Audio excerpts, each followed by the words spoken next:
Fala, meus queridos, sejam bem-vindos aqui ao canal. Não esqueça do joinha e do like, porque temos mais um episódio triste da história do ministro Moraes contra o nosso querido Daniel Silveira. Sabe como é que é, né, meu amigo? Para começo de conversa, não era nem pro Daniel tá preso desde o início. E tô falando coisas de alguns anos atrás, muito menos agora.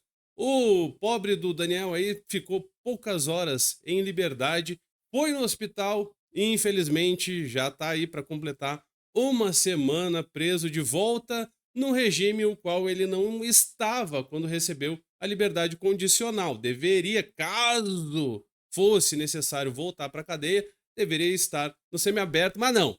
Moraes foi lá e colocou ele no regime fechado. Então vamos analisar o debate nada técnico por parte do ministro Moraes com a defesa do Daniel, que se transformou na verdadeira vítima desse joguete aí por parte da justiça brasileira em especial através da caneta do ministro Moraes.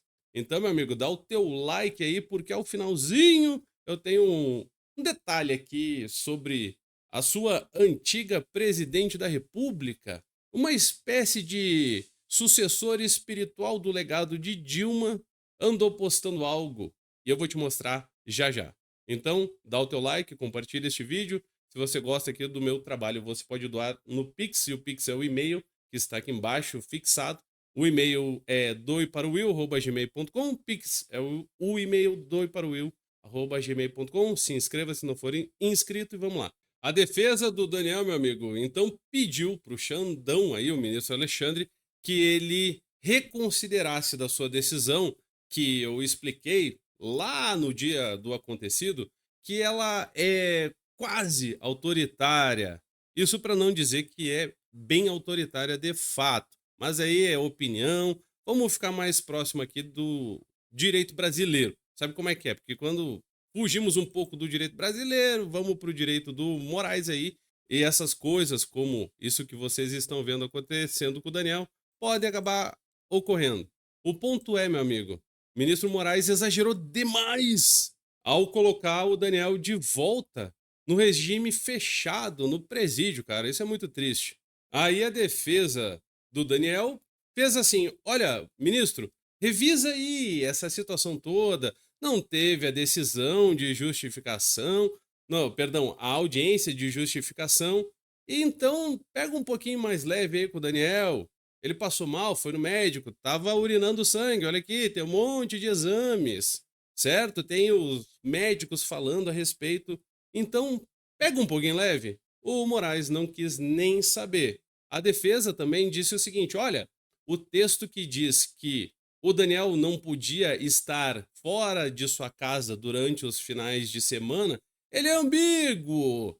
Pega mais leve, vamos fazer um acerto aqui, explica direitinho na próxima decisão. E o ministro Moraes não quis nem saber.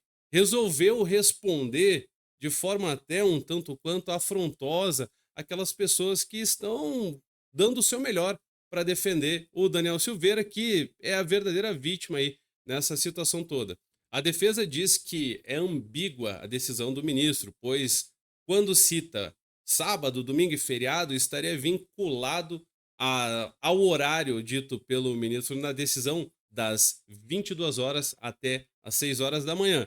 Admito para vocês que inicialmente eu tive um pensamento meio semelhante, só que se eu tivesse fazendo a defesa do Daniel, no caso, ou de qualquer outro réu de um processo ou condenado, na dúvida, eu teria ido diretamente ao ministro para dirimir essa dúvida aí, meus amigos. E aí, sabe como é que é? O ministro Moraes não forneceu contato, até porque depois aí das supostas ameaças, ele anda com muito medo por Brasília. Não tem mais de uma dúzia de seguranças a seu dispor, não tem carro blindado. Ô Will, ministro Moraes tem sim. Pois é, né? Mas ele tem muito medo, então não forneceria contatos pessoais, é claro. E aí parece que o ministro Alexandre está fazendo piada, parece, conforme as reportagens ficam mostrando, que ele está se divertindo diante dessa situação. Isso é um verdadeiro problema, porque o juiz ele tem de ser imparcial, né, meu amigo? Tem que estar equidistante. mas não é o que dá para a gente chegar numa opinião com base nisto aqui, por exemplo. Ao analisar o recurso, o ministro disse que a própria defesa de Daniel confessa o descumprimento das medidas judiciais. Mas como é que a defesa não ia dizer que fora descumprido porque o Daniel foi no médico, se tinha justamente a geolocalização através da tornozeleira eletrônica? Então tinha que chegar a defesa e dizer assim: Xandex, olha só, tá tudo errado esse documento do equipamento eletrônico aí. É um absurdo, parece que se diverte dando esse tipo de decisão contra um sujeito que nem o Daniel, que tá aí lascado, né? Aí o ministro, ao invés de dar sua decisão técnica, como deveria ter sido, resolveu aqui fazer piada ou tentar humilhar a defesa e, por consequência, o Daniel ainda mais.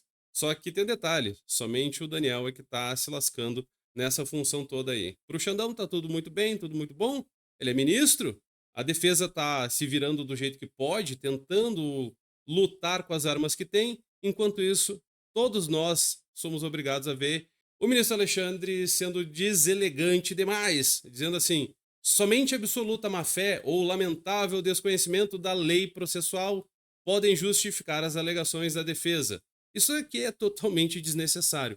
É insultar um outro profissional sem a menor necessidade. Bastava só dizer o seguinte: a decisão diz tal coisa, é de tal jeito e ponto final. Ainda para passar a impressão de que é super poderoso, e todo mundo já sabe que ele é, coloca assim: foi determinado em mais de 1.100 casos relacionados ao crime do 8 de janeiro, uma determinação semelhante, é lógico, tendo sido todas observadas integralmente e sem qualquer confusão de entendimento. E ao invés de tentar esclarecer, o ministro, infelizmente, aí tem feito coisas que acabam por prejudicar somente uma pessoa, e essa pessoa é o Daniel. E também tem um detalhe, eu vi na internet, assim, algumas pessoas meio chateadas com os profissionais aí, os advogados do Daniel, dizendo assim: mas como é que eles entenderam tal coisa? Pelo amor de Deus, onde é que já se viu?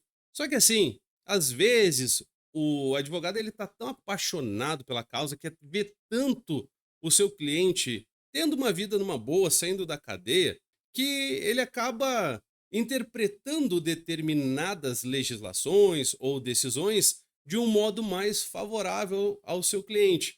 E aí pode acontecer de ter alguma chateação a mais. O problema é que essas chateações a mais às vezes resultam numa volta à cadeia, né? O cara volta para o presídio. É bem triste, mas com toda certeza a defesa do Daniel aí, se é que agiu de modo equivocado, não foi por maldade, o Daniel entende isso. E se tem alguém que tá errado nessa história é o Xandão, viu? É o ministro Moraes. É o Moraes, se pegar tudo que tá errado, o Moraes tem o erro dele e sempre mais um a mais do que qualquer outra pessoa. A realidade é essa. E se alguém da assessoria do ministro tivesse fornecido um contato, alguma coisa, fosse um pouco mais acessível aos defensores, e não apenas ao caso do Daniel, mas a tantos outros que nós estamos acompanhando ao longo desses 6 anos aí, desde a inauguração do inquérito das fake news, meus amigos, se fosse mais fácil o acesso com o gabinete do ministro, esse tipo de dúvida poderia ser sanada com uma mensagem de WhatsApp. Olha só, assessor falando de tal, assim, assado, tô com dúvida nisso, como é que procede? O que o ministro diz? E aí tava tudo resolvido. Pelo menos o Daniel não estaria passando por esse tipo de situação agora. E os jornais, no extremo da crueldade, ficam tirando sarro da defesa do Daniel Silveira e, por consequência, dele próprio. Aqui o Metrópole dizendo assim: defesa de Silveira ironiza a decisão e ensina, entre aspas, de forma jocosa, o idioma ao ministro Moraes. Aqui também o estado de Minas faz a mesma coisa. Daniel Silveira culpa o português de assessores de Moraes por prisão. Isso daí é para fazer graça, para tirar sarro de uma pessoa que está no presídio nas condições que está o Daniel. Avançando aqui, meu amigo, já nos encaminhando ao final, veja só rapidão. Ela, a sua presidente, ou como ela gostava de ser chamada, presidenta, tem o herdeiro de um legado. Sobrinho de Dilma é acusado de fake news por post sobre o BPC, É o benefício de prestação continuada aí, meu amigo, que o Lula deu jeito de dar um corte violento aí para as pobres pessoas que dele necessitam. Então, o senhor Pedro Rousseff, que é sobrinho da Dilma, resolveu mostrar toda a sua indignação nas redes sociais, em especial aqui no Twitter, ou melhor, no X, dizendo assim: atenção, Luiz Inácio acaba de vetar parte do texto que retirava os direitos de quem tem deficiências leves do BPC. Isso não aconteceu, meu amigo, isso não aconteceu, tá bom?